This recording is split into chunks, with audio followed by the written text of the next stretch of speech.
junto con Bilbao habría que rescatar la figura de Santiago Arcos, por ejemplo, pero también tal vez la de Eusebio Lillo, que es un músico importante de la época.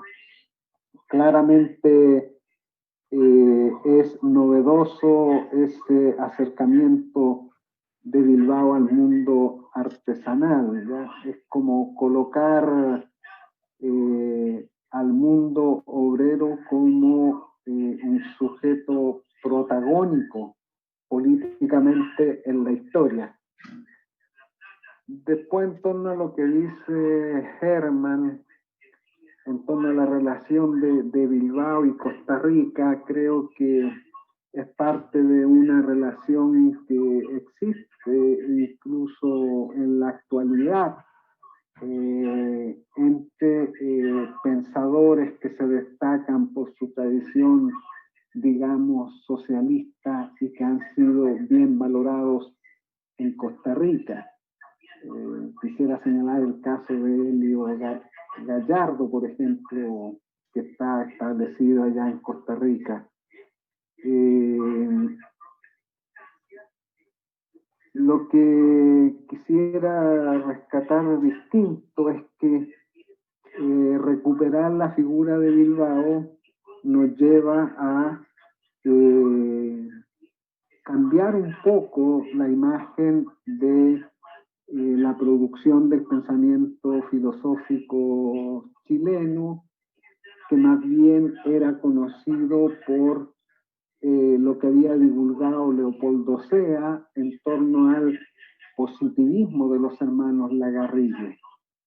Aquí como que, aunque no puedo dar demasiado antecedente, es como empieza a surgir una corriente de pensamiento social muy fuerte, radical, y que uno la encuentra principalmente en Bilbao, pero también en otros autores de la época como Genaro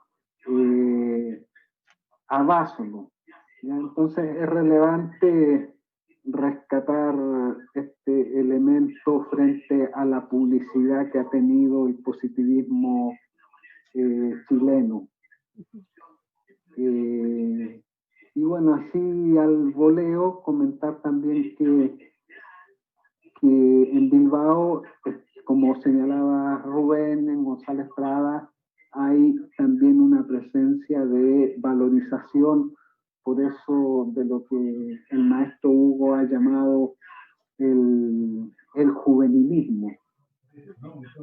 En el caso de alguna sincronía con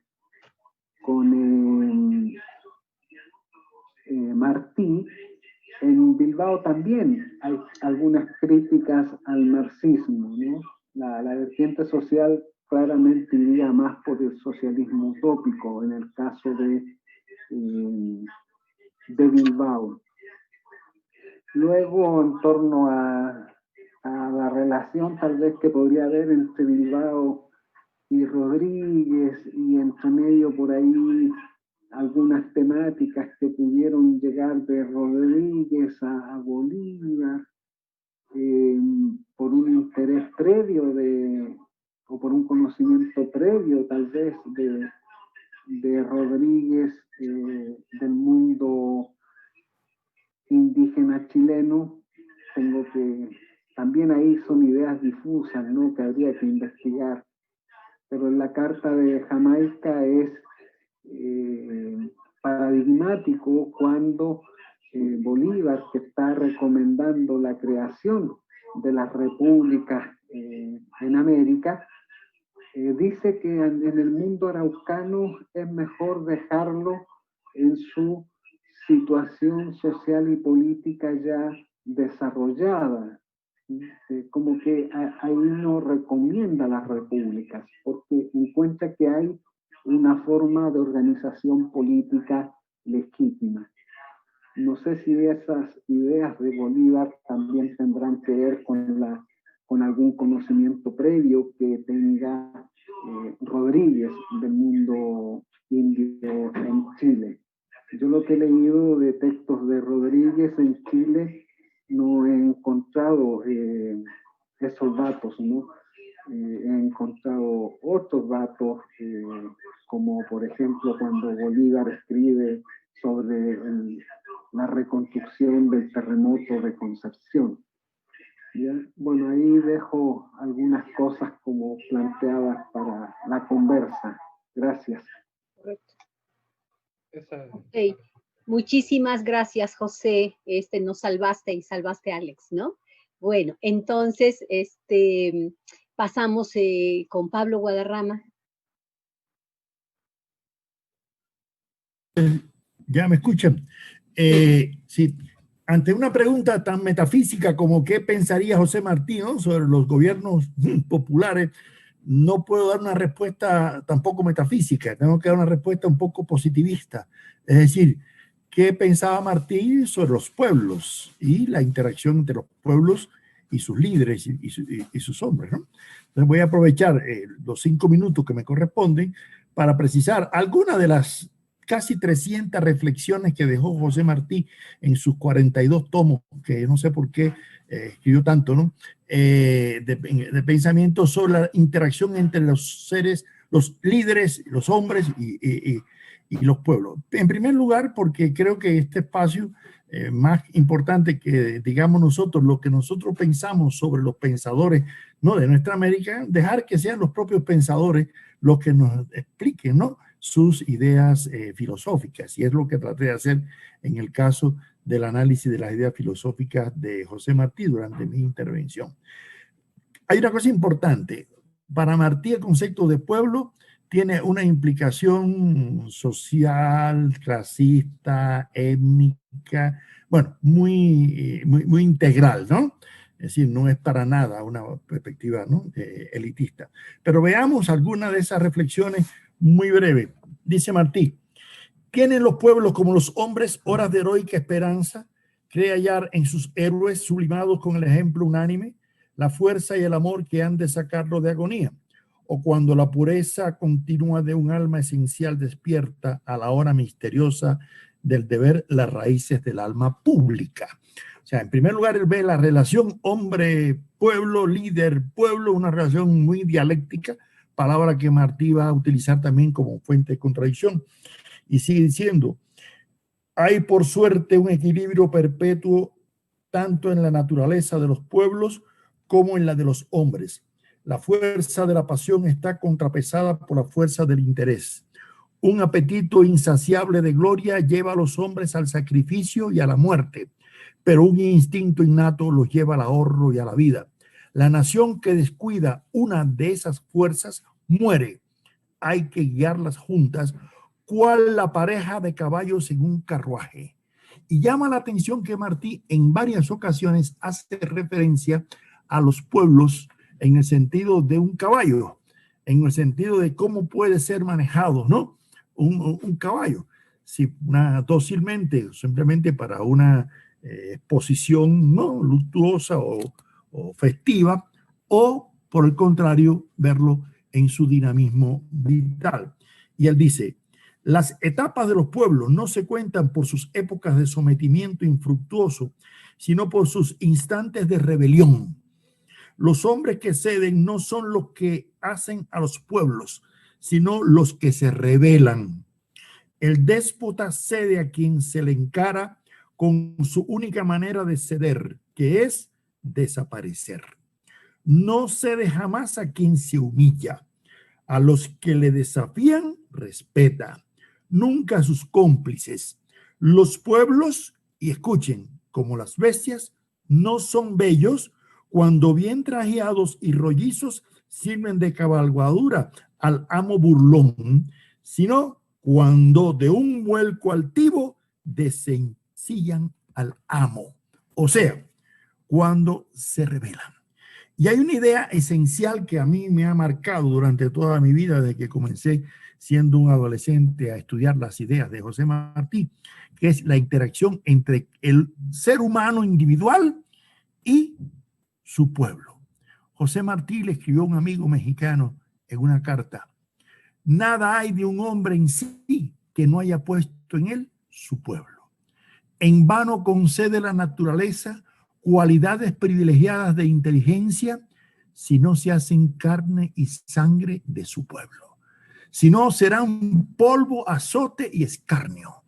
Pero si van con él y a su pueblo le sirven de voz y de brazo, por él, por su pueblo, se verán encumbrados como las flores que lleva en su cima una montaña. Y eso no fue un poema, era una carta a un amigo. Por eso Lezama Lima decía que Martí no era simplemente un poeta, sino que todo lo que escribió fue el protoplasma de la prosa al verso.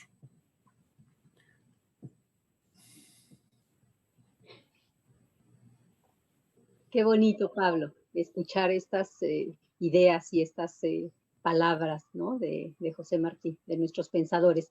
Si Rubén pudiera tomar la palabra, por favor.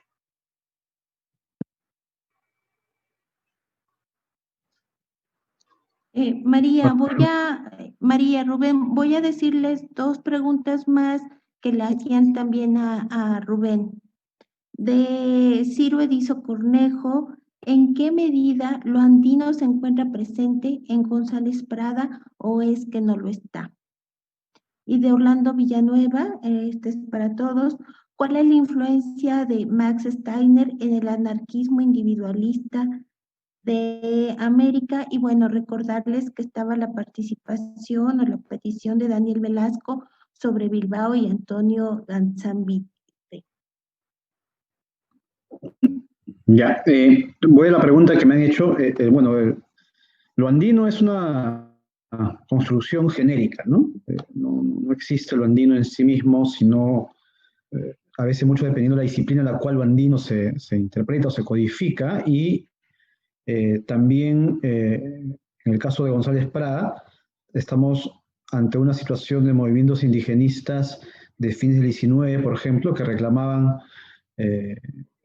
que una de las responsabilidades más grandes que habría respecto a la derrota era por el centralismo limeño, y esta interpretación de la República Peruana naciente de 1821 como una república blanca, ¿no? Entonces, un indigenismo cusqueñista, por ejemplo, del fin del 19, del Cusco me refiero, como ciudad, también era una corriente simbólica en cuanto al indigenismo, y reclamaban que más bien debería, por ejemplo, cambiarse la capital del Perú hacia Cusco, ¿no? Todas estas situaciones importantes marcaron también una diferencia respecto al concepto del indígena. Es decir, lo que al parecer había habido, y eso González Prada acierta, es que se ha construido lo indígena como lo incásico, se ha confundido al indio con el inca, ¿no? Es decir, la interpretación que se hace del Tahuantinsuyo, o el llamado imperio incaico, muchas veces, como gente como Guamampo Madayala, ¿no?, es más bien una defensa de lo incásico, es decir, de un grupo privilegiado que pactó en su derrota para mantener ciertos privilegios de dominio sobre la población. Y sobre eso se ha hecho un relato, ¿no?, igualando lo indígena cuando lo que en realidad está sucediendo es una defensa, ¿no?, de una nostalgia imperial cusqueña, incásica, centralista, jerárquica, ¿no? Por lo tanto, la defensa de un tipo de grupo privilegiado.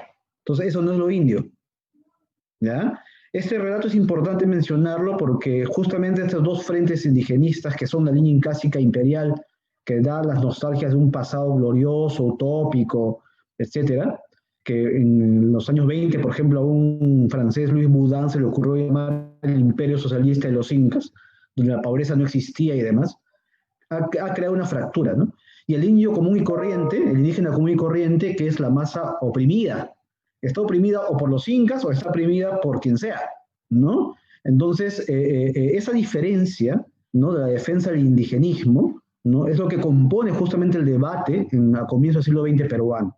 Y evidentemente González Prada hace un subrayado importante sobre que ese sistema de opresión es fundamentalmente socioeconómico, ¿no?, que después Mariátegui le va a dar, recuerden, unos años después, en los 100 ensayos, aunque en contextos anteriores también, que el problema fundamentalmente, el problema del indio es un problema económico, ¿no?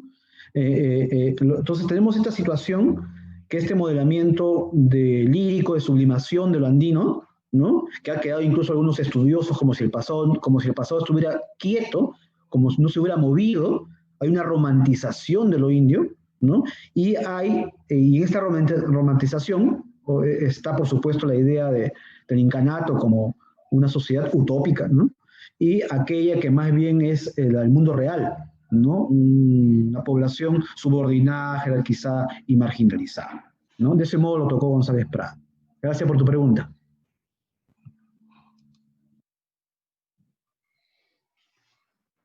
Correcto. No sé si haya más preguntas por parte de los asistentes al curso. Yo quisiera tomarme 2 minutitos para contestar una pregunta que hizo César Popoca sobre la